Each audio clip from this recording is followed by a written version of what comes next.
15강 해보겠습니다. 알레스더 맥그레스의 책 우주 89쪽 강독 15번입니다. 점점 내용이 흥미롭습니다. 알레스더 맥그레스의 글이 마음에 들어요. 글은 곧 그 사람의 생각이니까 그 생각이 마음에 든다는 거겠죠. 21세기 중요한 화두, 과학 쪽에서나 신학 쪽에서나, 과학 쪽에서는 별로 그렇게 생각하지 않을지 모르겠는데, 일단 신학 쪽에서는 중요하게 생각하는 화두, 과학과 신학의 관계, 과학과 신앙의 관계, 요거를 맥그레스 특유의 전문성을 통해서 설명하고 있습니다. 그게 마음에 드네요. 신학자들도 이런 얘기 많이 했습니다. 과학에 대한 이야기 제법 있어요. 철학자들도 했죠. 근데 신학자들 중에서 맥그레스처럼 과학을 전문적으로 공부한 사람은 그렇게 많지 않습니다. 제가 그 세계 신학계 전반에 대해서 아는 게 아니니까 그런 사람이 있다 없다 단적으로 말할 수는 없지만 대표적인 사람들 중에서는 별로 없습니다. 철학이나 역사, 언어학을 전공하고 그 다음에 신학을 전공한 사람들은 제법 많지만 그 자연과학에 그냥 학부 정도 한 게 아니라 학위, 박사학위 받을 정도로 공부한 사람으로서 유명한 신학자가 된 사람은 그렇게 많지 않습니다. 근데 이건 맥카레스가 그 대표적이에요. 그 나이도 아직까지 한창 글을 쓸 만한 때 나이입니다. 더구나 한국교회에서 복음주의 신학자로 인정을 하기 때문에 독자군들이 많은 것 같습니다. 근데 그나저나 그런 거 다 제쳐놓는다고 하더라도 이 글만 따라가더라도 이 사람 괜찮아 보입니다. 우리가 책을 잘 선택했어요. 저도 여기서 많이 배웁니다. 89쪽 소제목 과학에서의 증거, 증명, 믿음. 과학은 과학 이론들을 증명하는가? 증명하는가? 당연히 그렇다고 대답할 만합니다. 나도 한때 믿었던 대중적 고정관념에 따르면 과학자들은 증거에 근거하여 증명할 수 있는 것만 받아들이는 초이성적인 사람들이다. 초이성적? 이성을 초월했다는 얘기예요? 그건 건 아니죠. 아주 극단적으로 이성적인 사람이라는 거 아닙니까? 과학자들은 증거에 근거하여 증명할 수 있는 것만 받아들이는 초이성적 사람들이다. 아주 이성을 이게 전적으로 중심에 놓는 사람들이다. 그래 보면 됩니다. 모든 고정관념이 그렇듯 여기에도 어느 정도 진실이 담겨 있다.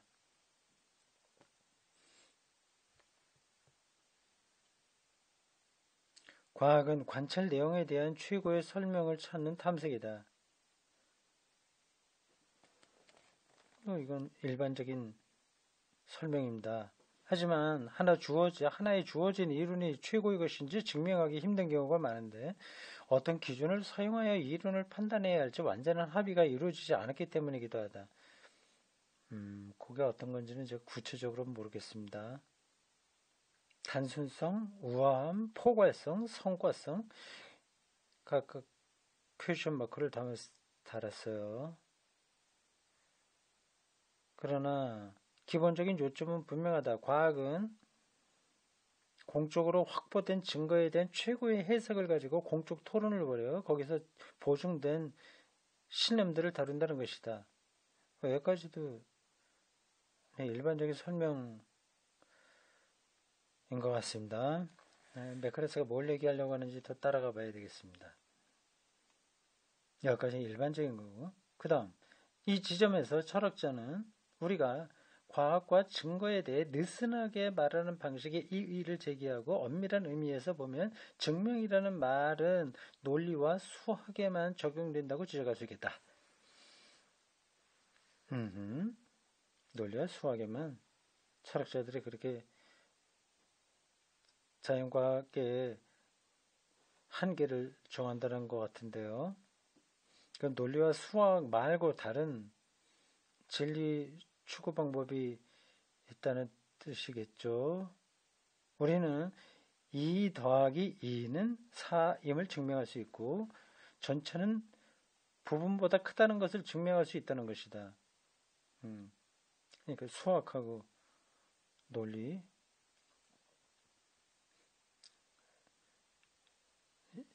맞는 얘기입니다. 정당한 지적이다. 하지만 과학이 어떤 것을 참이라고 이를테면 물의 화학 공식은 H2O이다.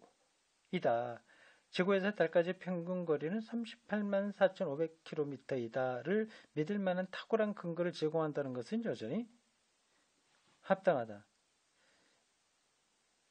다시요. 하지만 과학이 어떤 것들을 참이라고 믿을 만한 탁월한 근거를 제공한다는 말은 여전히 합당하다.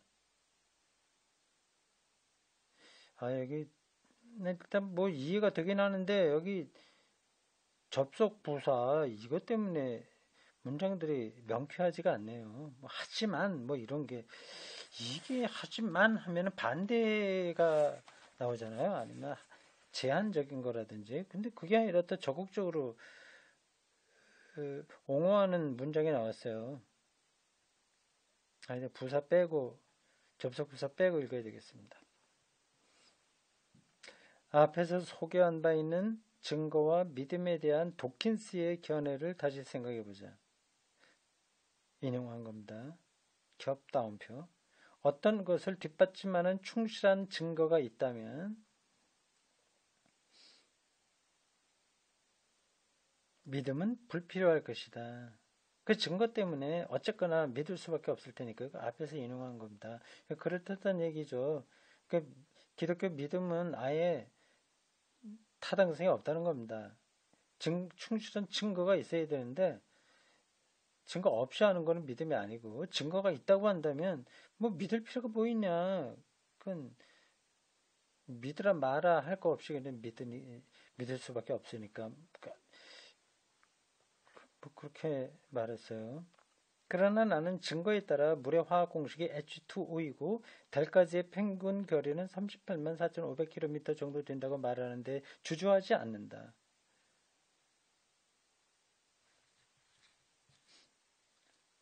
주저하지 않는다. 도킨스는 뒷받침하는 증거의 완전 부재와 완전히 뒷받침하는 증거의 부재라는 결정적으로 중요한 구분을 하지 못하고 있다. 현재 과학자라면 누구나 아는 대로 증거는 모호하여 여러 방향을 가리키고 여러 해석이 있을 수 있다. 뒷문장은 이해가 됩니다. 근데 이 패러그래프도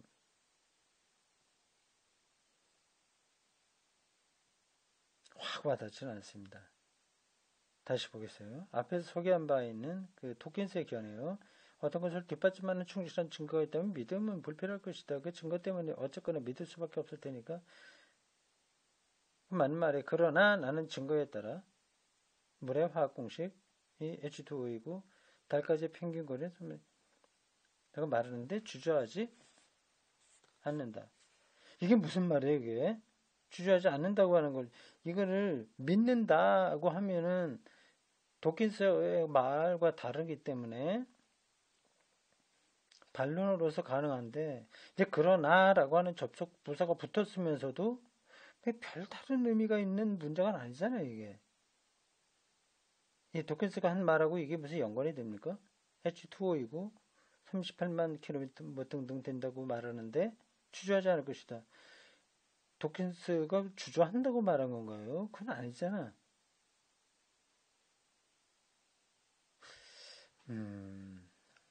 그걸 믿는다 이렇게 말하면 왜 그걸 믿느냐? 도킨스는 뭐 믿을 필요가 없다.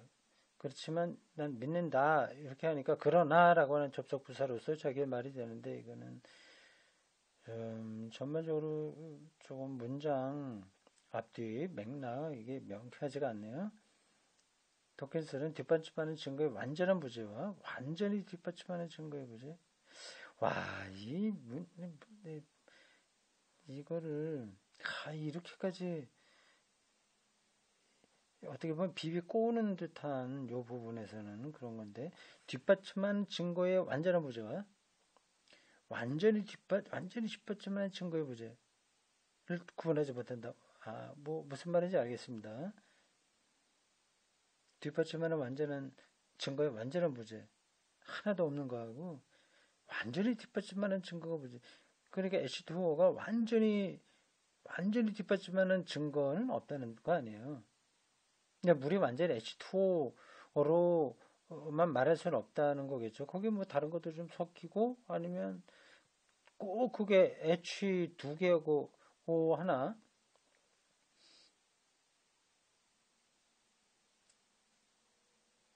H가 산소인가? O가 산소인가? 산소 두 개, 수소 하나인가? 거꾸로 됐나? 뭐 어쨌든 그거 찾아보면 되겠습니다. 이건 말이 무슨 뜻인지 알겠어요. 맥그레스가 보기에 H2O라고 하는 것은 완전히 뒷받침하는 증거는 아니라고 하는 거죠. H2가 아니라 H2 0.000001이고 O는 뭐 1. 이렇게도 될 수 있다는 거죠. 이걸 구분해야 되는데 구분하지 않고 얘기했다 그 말이죠. 현재 과학자라면 누구나 알고 있는 대로 증거는 뭐와요? 여러 방향을 가리키고 여러 가지 해석이 열려 있을 수 있다. 하여튼 뭐 그렇게 볼 수 있습니다. 자, 그거는 그렇게 정리하면 되겠습니다. 그 다음 그거 무슨 말인지 알겠어요. 근데 그거는 되는데 그 앞에서 얘기한 거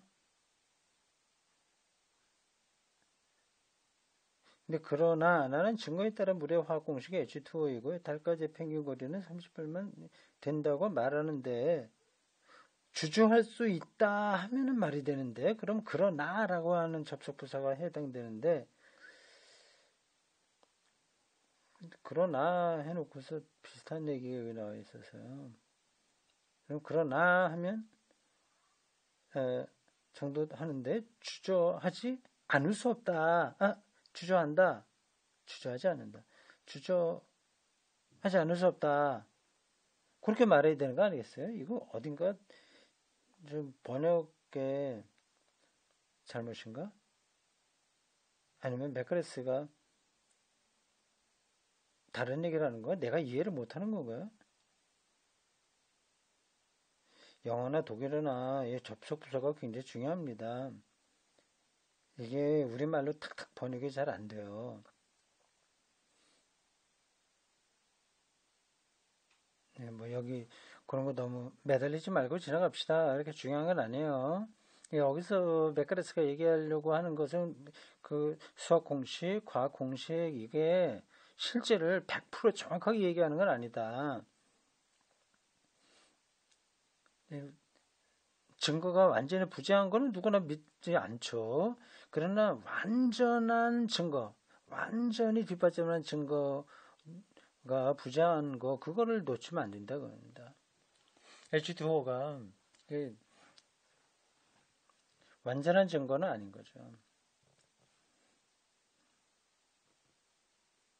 우리는 빅뱅으로 생기는 것이 단일 우주인과 연속적인 우주들, 소위 다중 우주인가를 놓고 벌어지는 우주론 논쟁에서 좋은 사례를 볼 수 있다. 나의 저명한 과학자 동료들 중 일부는 전자를, 역시 저명한 일부 과학자들은 후자를 지지한다. 다중우주. 두 가지 모두 분별력 있고 박식한 과학자들에게 실질적인 선택지가 될 수 있으며 이들은 증거를 어떻게 해석하는 것이 최선인가를 판단하여 결정을 내리고 자신의 해석이 옳다고 믿는다. 하지만 그 믿음을 증명할 수는 없다. 그 증명은 과학자들의 가장 탁월한 연구 방법인데 그게 서로 틀리니까 다르니까 그 증명할 수는 없다고 하는 거죠. 문제 나가겠습니다. 이런 종류의 딜레마는 새로운 것이 아니다. 이런 딜레마는 과학 활동에 내장되어 있다. 찰스 다윈은 자연 선택론을 전개하면서 비슷한 문제와 마주했다. 그런데 그 문제를 매듭 지을 만한 큰 증거가 충분하지 않았다. 사실 그의 이론에는 몇 가지 주요 문제가 있었는데 부모로부터 자손에게로 변화가 전해지는 진화죠. 유전이죠. 방법을 설명하지 못한 것도 그중 하나였다. 게다가 자연계에 대해 알려진 모든 내용은 생물 변이설 같은 경쟁 관계의 다른 진화론들로도 설명이 가능했다. 다윈이 의기양양하게 자신의 이론을 증명했다는 단순한 설명들을 다들 읽어본 적이 있을 것이다. 그러나 다윈의 글을 직접 읽어보는 것이 더 중요하다. 그는 자신의 이론이 증거면에서 여러 약점을 다윈이 그렇게 얘기했구나. 그러니까 직접 다윈의 글을 읽지 않고 세칸다리 소설을 읽고 이렇쿵저렇게 얘기하는 것은 한계가 있죠. 여러 가지 약점을 갖고 있지만 그래도 자기 이론을 믿을 수 있다고 생각한다고 분명히 밝혔다. 결국은 믿는 거죠. 과학자들도 자기의 이론을 믿는 겁니다. 그러니까 완전히 뒷받침하는 증거는 없으니까. 다윈은 자신의 이론이 옳고 언젠가 옳은 것으로 드러날 거라고 믿었다. 자신이 관찰한 내용을 그렇듯 잘 이해하게 해주는 이론이 어떻게 틀릴 수 있단 말인가. 그는 그렇게 밝힌 바 있다. 그렇다. 도대체 미진한 부분이 있었고 문제도 많았다. 그러나 핵심 사상이 증명될 수 없는 상황에서도 다윈은 자신의 사상이 옳다고 생각했다. 그러면 거의 종교 현상이네요. 증명이 아니지만 자기는 옳다고 믿었다는 거잖아요. 도킨스가 말한 거하고는 다른 일들이 과학 역사에서 벌어지는 겁니다. 독자들은 이거는 어디서 나온 책인지 모르지만 인용한 부분입니다. 독자들은 많은 난점을 떠올렸을 것이다. 그중 일부는 너무나 심각한 것인지라 오늘까지도 나는 그것들을 숙고할 때마다 어김없이 마음이 흔들린다. 그러나 내 판단이 옳다면 그 난점들 중 상당수는 겉보기에만 그럴 뿐이고 진짜 난점이라고 해도 내 이론에 치명적이지는 않다는 것이 나의 생각이다. 다윈의 책에 나온 내용 같습니다. 변칙과 난점들을 인정하는 것이 우리를 걷잡을 수 없는 상대주의로 밀어넣은 무엇이건 내키는 대로 믿게 만들지는 않을까 염려할 필요는 없다. 그렇죠. 과학 상대주의에 떨어지는 건 또 안 되죠. 그럴 염려는 없는 거고요. 그것은 우리의 관찰과 경험의 모호성을 현실적이고 원칙에 충실한 방식으로 인정하는 것일 따릅니다. 그렇기 때문에 표준적인 과학 교과서들은 과학은 믿음에 의존한다는 것을 전제로 강조한다. 제대로 강조한다. 그런가요? 과학 교과서들은 과학은 믿음에 의존한다.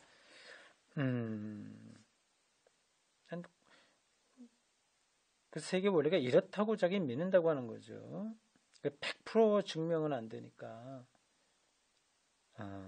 그냥 특정한 이론들이 참이라고 믿고 그렇게 생각할 만한 충분한 근거가 있어도 그 이론들이 참 진리죠. 진리면 증명할 수는 없다.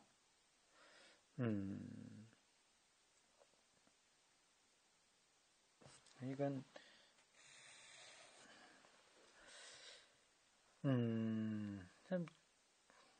참 우리가 곱씹어 볼 만한 이야기입니다.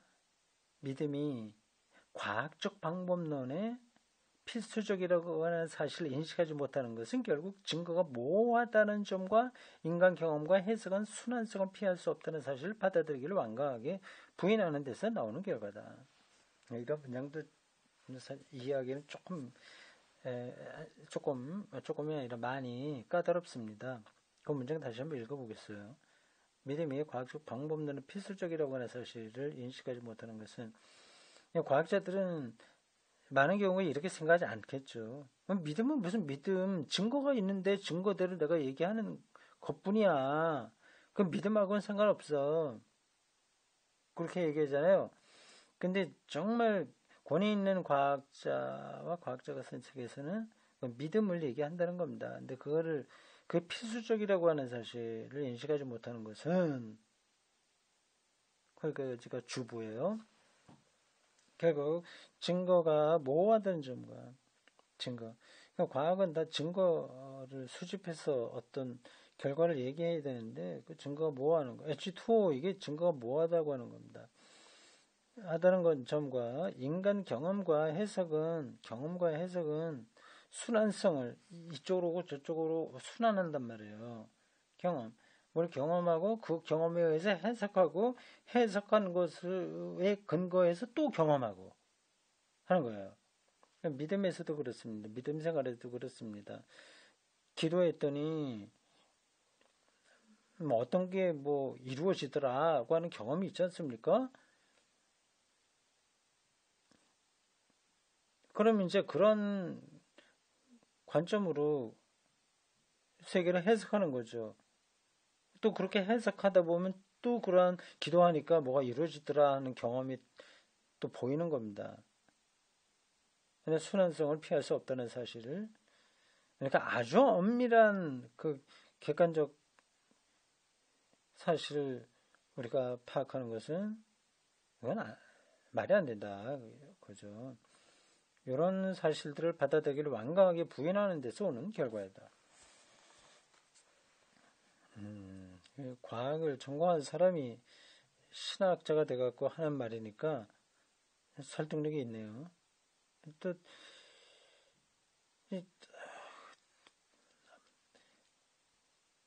내용도 그렇습니다. 괜찮아요. 생각보다 충실합니다. 과학은 여행 중에 있고, 이건 앞에서도 한번 나왔던 얘기입니다. 여행 중에, 순례 중이에요. 아직 목적지에 도달하지 못했습니다. 신학에 대한 규정하고 거의 똑같죠. 신학은 순례 중에 있고, 이런 건 바르트가 오래전부터 많이 얘기한 겁니다. 과학은 여행 중에 있고, 실제를, 리얼리티를 가장 잘 설명하고 나타낼 방법을 찾고 있다. 찾고 있는 중이다. 과정이 이거죠. 과학의 핵심은 일차적으로 방법론이고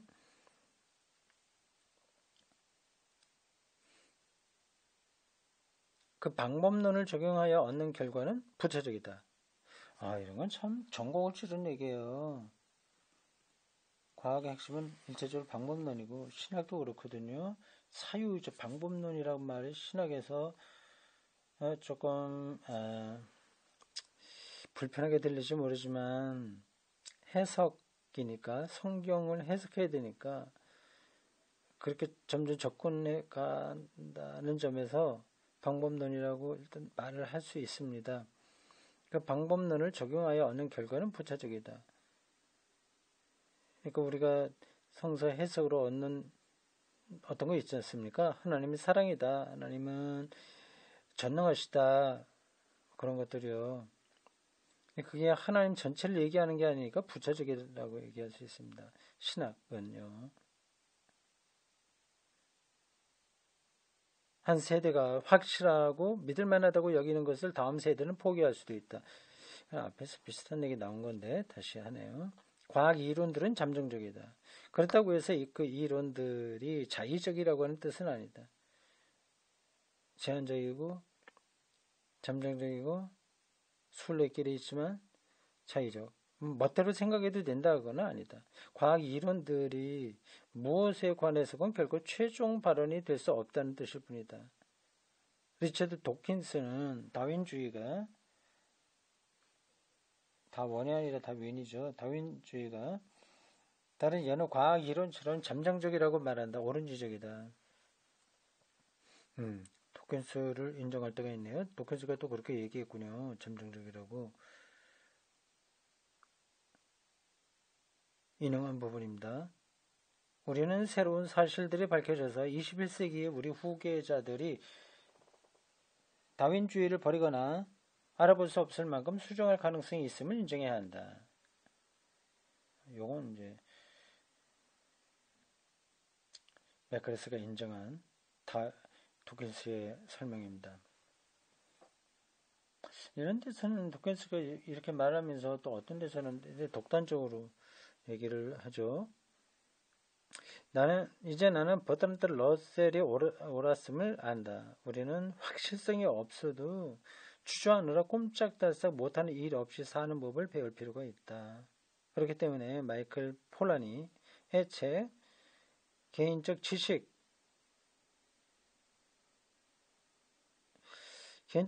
반성적 과학자들이 너무나 중요하다. 이 책은 과학에서 확실성의 한계와 과학자들이 이 문제에 어떻게 대응해야 하는지에 관해서 진작 이루어졌어야 할 논의를 촉발시켰다. 헝가리 출신의 화학자였던 철학자 폴라니는 화학자에다가 철학자가 됐군요. 자신이 과학적으로 참이라고 믿는 것 중 일부가 나중에는 거짓으로 드러날 줄 알면서도 거기에 자신을 바쳐야 한다는 사실에 점점 거북함을 느끼게 되었다. 그는 과학을 개인적인 지식, 절대적으로 확실하지는 않지만 그래도 정당한 신념을 끌어낼 수 있는 지식을 말할 필요가 있다고 주장했다. 과학을 바르게 하는 사람들은 이런 겸손한 태도를 취하는군요. 자기들이 말하는 거 과학이 절대적인 지식이 아니라 절대적인 지식으로 가는 거 과정이라고 하는 걸 인정하는 거죠.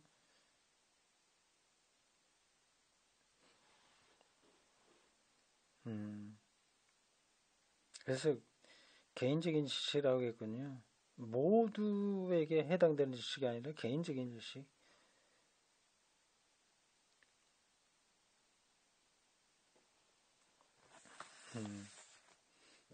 폴라니의 저서는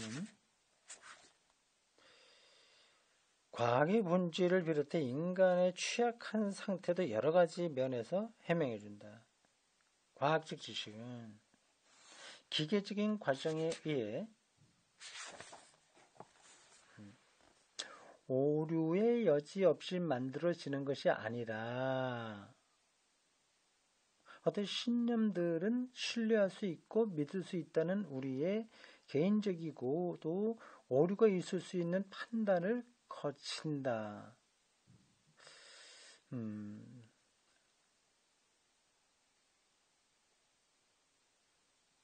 우리의 판단을 거친다는 거죠. 요게 이해가 되죠. 저도 이해는 됩니다. 근데 그 판단이 모든 점에서 이거 설명하기가 조금 까다롭네요. 물을 끓이면 실험실에서요. 물을 끓이면 공기가 돼버리죠. H2O 공기로 날아가 버리잖아요. 그건 누가 해도 똑같습니다. 그렇죠? 그런 판단, 오류가 있을 수 있는 판단은 아닌 거죠. 근데 그런 부분적인 데에서는 확실한 거지만 그런 걸 바탕에 놓고 어떤 과학의 새로운 세계를 말하려고 할 때는 이게 그렇게 실험실에서 물을 끓여서 H2O로 원소로 가버린다고 하는 그거하고는 차원이 다른 거죠. 과학자가 세계를 어떻게 생각하느냐에 따라서 그런 판단에 따라서 그에게 보이는 결과들도 달라질 수 있다는 겁니다. 말이 좀 빙빙 돌았는데 하여튼 대충 그런 뜻으로 보시면 됩니다. 폴라니는 과학적 믿음을 포함한 모든 믿음에 대한 헌신은 그 믿음을 떠받치는 증거를 넘어설 수밖에 없다고 주장했다. 증거를 넘어설 수밖에 없다고 주장했다. 그 증거로 모든 게 확연하게 드러나는 게 아니기 때문에 그렇습니다. 그리고 가끔 과학자들이 참이라고 믿었던 것이 정말 참이라는 증거가 나타난다. 믿었던 것이. 그게 있을 거야. 예를 들자면, 아인슈타인의 상대성 이론인가, 등등 그런 것에 의해서 블랙홀이 있을 거라고 믿어진 거 아니에요. 증명은 안 된 거죠. 그걸 믿은 거죠. 근데 그게 나중에 증명이 된 겁니다. 그게 그 말이죠. 근데 여기서는 뭘 얘기했나요? 힉스의 입자가 좋은 사례이다. 그 비슷한 건가 보죠. 힉스의 입자, 그 유명한 이야기인데 저도 여러 번 들은 용어인데 실제로 어떤 건지는 지금 설명할 자신 없네요. 우리 맥그레스 선생의 설명을 들으면 왔다 할 것 같습니다. 재밌어요. 예, 과학을 전공한 사람으로서 또 과학자로서 과학을 또 긍정하는 사람으로서 신학자가 된 사람이 그 과학의 근원, 본질, 그를 정확하게 풀어주고 있습니다. 과학이 뭐냐 하는 것이 점점 더 저의 머릿속에도 잘 이제 표상으로 자리를 잡게 됐습니다. 좀 큰 도움이 된 거죠. 과학에 대한, 과학과 신학 관계를 어느 정도 제가 나름대로 제 생각을 갖고 있긴 했습니다만, 조금 더 전문적인 이런 설명을 통해서 세련되게 정리가 된 거죠. 참 좋은 이번에 글읽기였습니다. 오늘 여기까지입니다.